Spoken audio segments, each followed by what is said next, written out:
Now it pays to spread the Better Together experience. With our brand new referral program, you can earn up to $150 in account credits for every referral you bring in. That's right, family, neighbors, friends, even your coworkers. Just pass them your account name and account number. When they sign up for Docomo Pacific service and drop your info, cha-ching!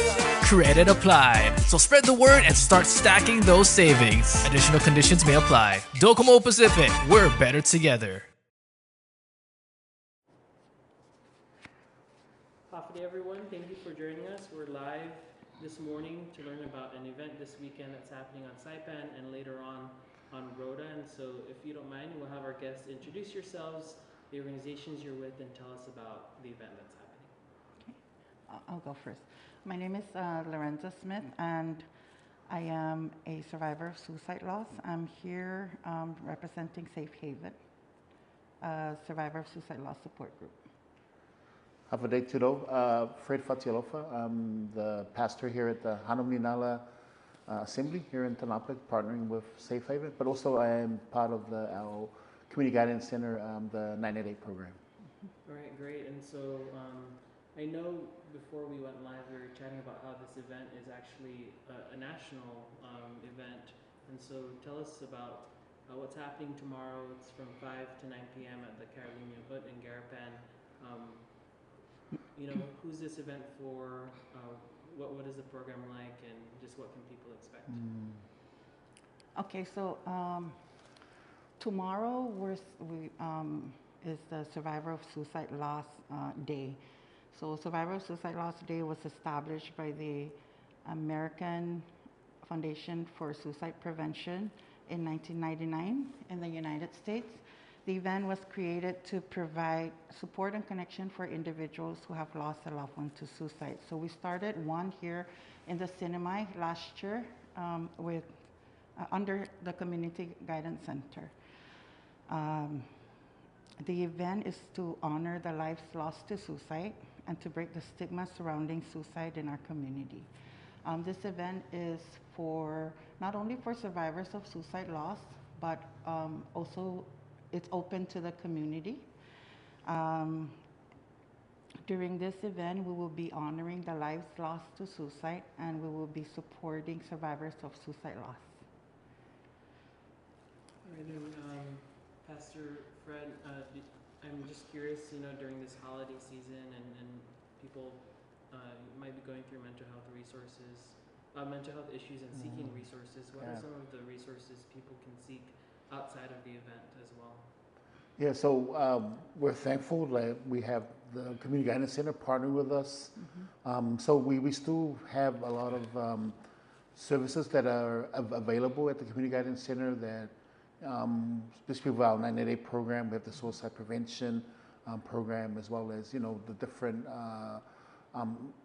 we do provide support for counseling, therapy with some of our programs with our wellness clinic. And so it is still, as we know, like in our island, and especially this time of the year, we are facing so many different challenges, our economy as well. And but it's always important to reach out. 988 is still a number that is available. You can reach us, even though we're not 24/7, but the number is available even after hours when we're not in the office. You can still call, and there are crisis responders that can able to accommodate. And then, as well as, you know, we always do reach out to if ever anyone is going through, you know, please just, you know, we still have our hospital, we have our ER, and as well as we just did a training with our first responders, the crisis intervention training. So some of our first responders now have been able to be trained and how we can accommodate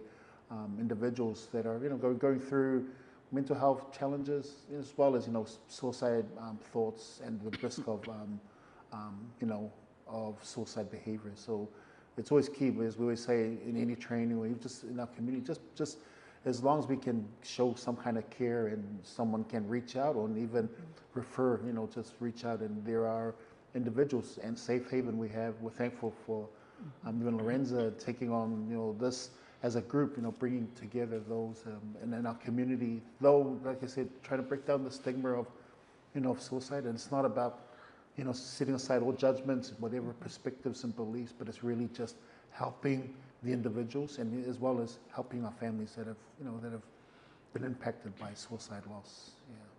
And Lorenza, I did want to talk about the stigma. Everyone's at their own place when it comes to talking about this publicly. And there's a push, to talk about it publicly. So why is an event like this important, and to gather this way?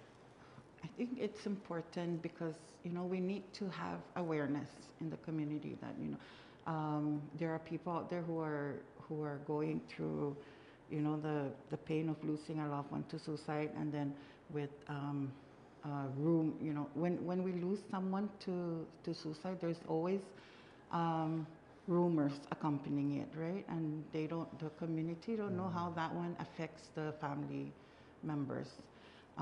So I think that's why also I started Safe Haven, peer-led support group for survivors of suicide loss, so that survivors can have a place to come together and share stories and vent and be there for each other. And we're so grateful for Pastor Fred and Honolulu Nilatla Assembly for providing us the space. So I think events like this is very important. It makes it real, right? Even with this event, there's still a lot of families out there that are still hesitant to share information or to join us, and we respect that because we're going to be having this event every year. So if they're not ready this year,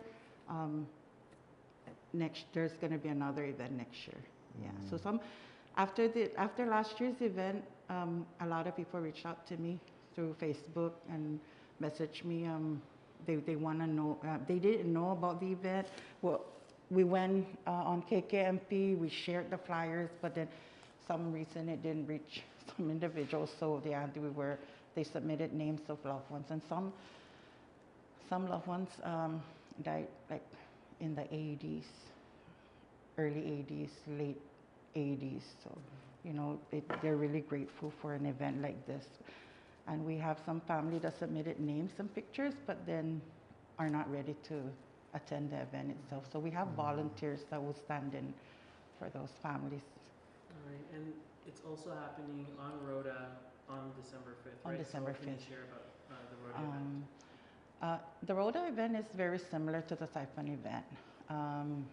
However, Rota, we don't get that much. We don't have that much names, and last year we had maybe 50 participants. We're hoping to have more this year. When I was under the Community Guidance Center 988 program, I was going to Rota once a month to meet with survivors. I started meeting with one or two, and then before leaving 988, I met with about 11 individuals, 11 survivors of suicide loss. So it's spreading in the community. The information is there. We're hoping to see a good turnout this year. Yeah, but the event is very similar to what we're going to be doing here in Saipan. Yeah, I'm wondering what your advice is to families or even friends who might not know how to even approach the topic at home or in their peer groups. Like, what would you recommend? And I know there's no one-size-fits-all advice. Everyone has a different approach. It's really personal, right? Yes.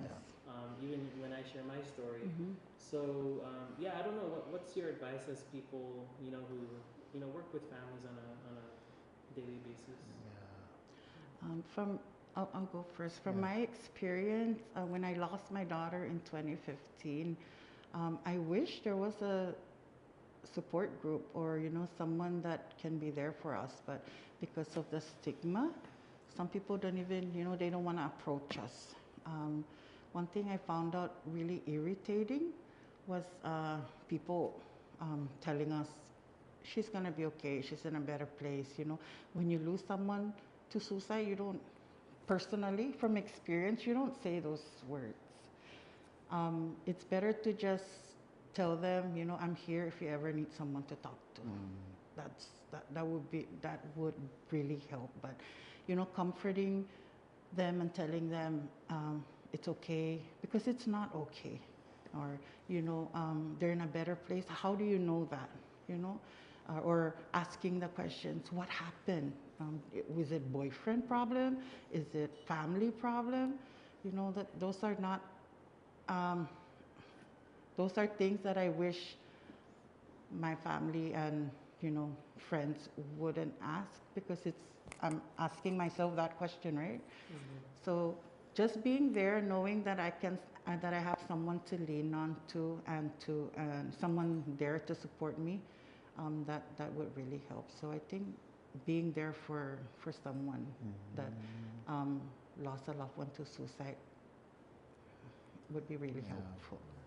And I feel like as you said, it's depending on different demographics. Now we talk about even with culture, and we talk about different generations. But what I feel like, and I'll say this, since Lorenza, I give her credit on bringing this to the attention. Like I did not know there was a national day for survivors of suicide loss, right? And when she brought this and said, hey, we should do something different from suicide prevention, because suicide prevention month is September, you know, we do the proclamation, do the whole, but I felt when we did this last year and the response we got, and as well as I want to say even thanks to Polly James, you know, he even did a mass, you know, which was honoring, you know, families, and that to itself as a community. And I feel it's such a hard conversation to always have, and I can never, like myself, who doesn't have that lived experience as Lorenza, who's lost a daughter. But I love what 988 stood for last year. We had a 988 was like just no judgment, just help. Yeah. You know, that's really been kind of like what's helped me navigate and help, you know, with our families and whoever. That we're not here to judge you just because, you know, when we talk about suicide, we always have that in the back of mind. It's wrong. Yes, it's depending on your faith too. But now having these conversations, and even when I love the recent mass that Polly James had, and I was sitting there listening to him. It's like there's so things here. We're not God. We can't play judge.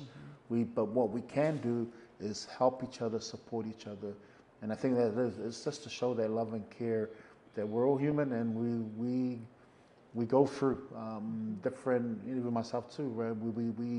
We experience grief, loss, heartache, stress, and all that. But I think it's very important that just for everyone as community, that we just make people know that, hey, we can still love and care. We can still just listen, just be there, listen. Don't, you know. And as I learned a lot from Lorenza too, there's just some things, even as a faith leader, as a pastor, there's just things that I shouldn't say at all. It's just being present and just listen, you know. And so I'm always thankful, you know, that when Lorenza brought this and said, hey, we want to support, we want to provide a space, we want to, what can we do for those that have yet, you know, haven't experienced the loss of a child, of a loved one to suicide, but what can we do from our end? You know, we can, we say, we pray, but sometimes prayer is, it got to show some action and support. So just provide and said, hey, we have a space, we can open up, you know, if your group needs a place, you know, for you just to meet. We don't want to be involved in it. We just want to provide and support. And so I think that's always been what's key to me as well in helping and showing that care and love. Right, thank you both. We have the flyers on the screen now for everyone. There's also a QR code there you can scan, right? Yeah. Any last words you want to share for now about the event, or anything else, you know, in terms of the issue we're talking about today? We want to invite the community to attend the event tomorrow. The highlight of the event would be the releasing of floating lanterns into the ocean. Last year we did we let go floating lanterns up into the air, and then this year we're going to do floating lanterns. We're going to release them in the ocean. So each of the names that were submitted, each of the names of loved ones who we lost to suicide that were submitted, they will have their own lanterns. And then we will also have a short walk around the Carolinian Ode. And then we have the remembrance table where we would display the pictures of loved ones that were submitted by family members. And we will also have candles for each of the names that were submitted. So yeah, this event is not just for survivors of suicide loss, it's open to the public. So yeah, we welcome Anyone everyone. wants to just come and show their support and, Yes. and their help. Yeah. Pastor, any last words? Yeah, just thankful to everyone that's been a part of making this possible. Yes. Some of our community leaders and of course my church family, but others in the community that have, and as well as yourself, Tomas, and others that have just been a real help for bringing this, this awareness, but also just an opportunity. Like we want to remember, and we just want to honor the our loved ones that we have lost to suicide, and we just want to, continue those conversations, I guess, as a community, as a family. Yeah. All right. Thank you both. Appreciate your time. Thank you. Thank Tomas. you. Now it pays to spread the Better Together experience. With our brand new referral program, you can earn up to $150 in account credits for every referral you bring in. That's right, family, neighbors, friends, even your coworkers. Just pass them your account name and account number. When they sign up for Docomo Pacific service and drop your info, cha-ching! Credit applied. So spread the word and start stacking those savings. Additional conditions may apply. Docomo Pacific, we're better together.